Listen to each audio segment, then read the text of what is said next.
మిత్రమా ఏమంటారు? ఆడపిల్ల జీవితం అటువంటిది అదృష్టమా దురదృష్టమా అంటే ఆధారపడేది ఎప్పుడు అంటారు? పెళ్లికి ముందా పెళ్లికి తర్వాత? పెళ్లికి ముందు ఎంతో గారాబంగా పెరిగినా కానీ ఆ యొక్క ఆడపిల్ల అదృష్టం దురదృష్టం అనేటువంటి ఆధారపడేది పెళ్లి తర్వాతే.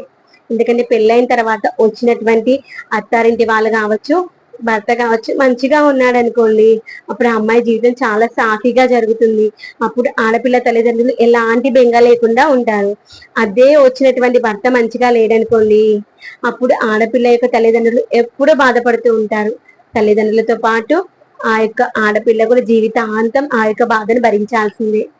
అలా ప్రతి ఆడపిల్ల ఏదో ఒక క్షణంలో అనుకుంటా ఉంటుంది కదా, నేను పెళ్లికి ముందైతే ఇలా చేసేదాన్ని, కానీ ఇప్పుడు అది చేయలేకపోతున్నాను అని. ఫర్ ఎగ్జాంపుల్ ఉద్యోగమే అనుకోండి, మనకు నచ్చిన ఉద్యోగం చేస్తూ ఉండొచ్చు పెళ్లికి ముందు, కానీ పెళ్లి తర్వాత మనం ఉద్యోగం చేయాలి అంటే దానికి సరిగినటువంటి